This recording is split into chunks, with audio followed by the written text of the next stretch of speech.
Economic scam है बहुत बड़ा। जैसे ऐसी ये इकोनॉमिक स्कैम है, आप ये मान के चलें। और ये कैसे है?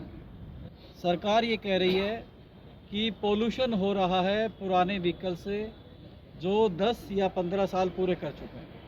हम इस बात को मान लेते हैं, लेकिन सरकार क्या करती है, उन गाड़ियों को जिनके 10 या 15 साल पूरे हो गए हैं उन्हें स्क्रैप करवाती है, और स्क्रैप करवाने के बाद उनके जो पुराने पार्ट्स हैं जो रीयूज हो सकते हैं उसे दोबारा मार्केट में सेल कर देती है। यानी वही पार्ट्स फिर गाड़ियों में इस्तेमाल किए जाएंगे।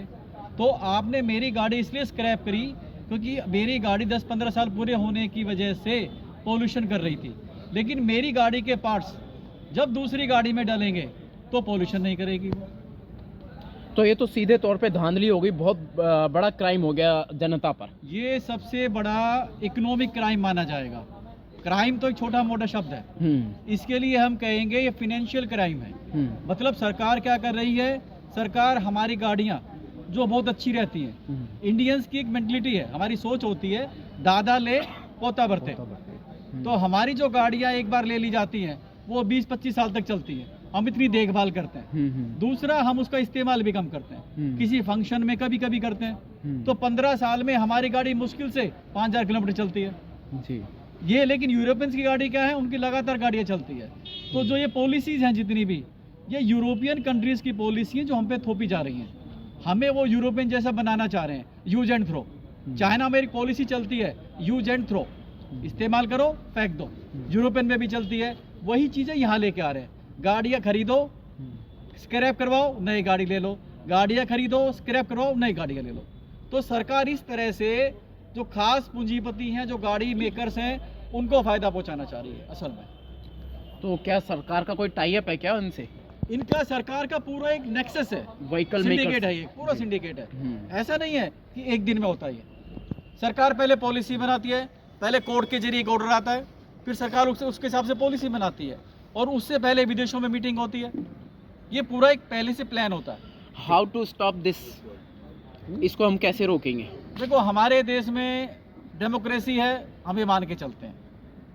तो इलाज यही है कि जो जनता है वो जनता इस बात को समझे, और जो अपनी शक्ति है जनता की, यानी जनता ही सरकार हम बोलते हैं जैसे, तो जनता उस शक्ति का इस्तेमाल करते हुए अब सरकार के सामने विरोध करे, और भरपूर विरोध करे, ज़्यादा से ज़्यादा विरोध करे। तो ये इसका सोल्यूशन है, कोर्ट कचहरी में इसका कोई सोल्यूशन नहीं है।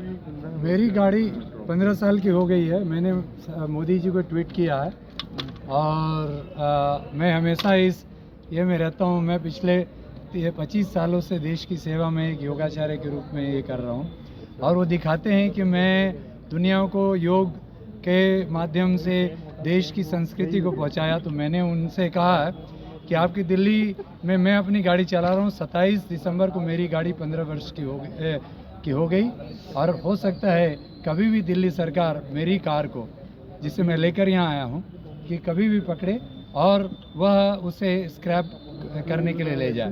तो अब ये सोचिए, ये साजिश है, जो कि मेरी कार पूरी तरह अच्छी चल रही है, उसमें कोई प्रॉब्लम नहीं है, इंजन बिल्कुल ये मजबूत है। तो आप कैसे उसको फिटनेस टेस्ट कराइए, जो ये इन्होंने कहा कि आप ऐसे कैसे कह सकते हैं ये गाड़ी खराब हो गई। ठीक, ये एक साजिश है। फिटनेस टेस्टिंग होनी चाहिए, फिटनेस टेस्ट कराइए, और फिटनेस टेस्ट के बाद मैं योग सिखाता हूँ। तो आप कह देंगे बताया कि कोई आदमी बर्बाद हो गया। स्क्रैप हुई गाड़ी के पार्ट्स ही यूज करते हैं, रीयूज कर रहे हैं जी। तो ये भी तो एक धोखाधड़ी है ना, सीधे सीधे। वही तो धोखा दे रहे हैं ना। ठीक, धन्यवाद। मेरा वाहन मेरी संपत्ति, मेरा वाहन मेरी संपत्ति, मेरा वाहन मेरी संपत्ति। सरकार का आपका अगर एक दिन भी ऊपर जाता तो वो जो सर्टिफिकेट है वो वैलिड, उसकी वैलिडिटी खत्म हो जाती है। तो ये अपने आप में एक स्कैम पता लगता है। आप खुद सोच लीजिए इसको। सरकार से क्या अपील और करना सर ग्लोबली सिर्फ इंडिया में हो रहा है ये। सरकार से यूरोप क्या में, अपील करना अमेरिका चाहेंगे में 30 साल, 40 साल, 50 साल की गाड़ियाँ अभी भी चल रही हैं। सारे क्राइम इंडिया में हो रहे हैं क्या? इंडिया, भारत की जो सरकार है वो क्रिमिनल है क्या? नहीं सर, पूर्णतः ये सबसे बड़ी कंज्यूमर मार्केट है दुनिया में, इसलिए पूरी दुनिया की सारी गंदगी को यहाँ भेजा जा रहा है कि कंज्यूम गंद इधर कराएं। तो यहाँ के लोगों का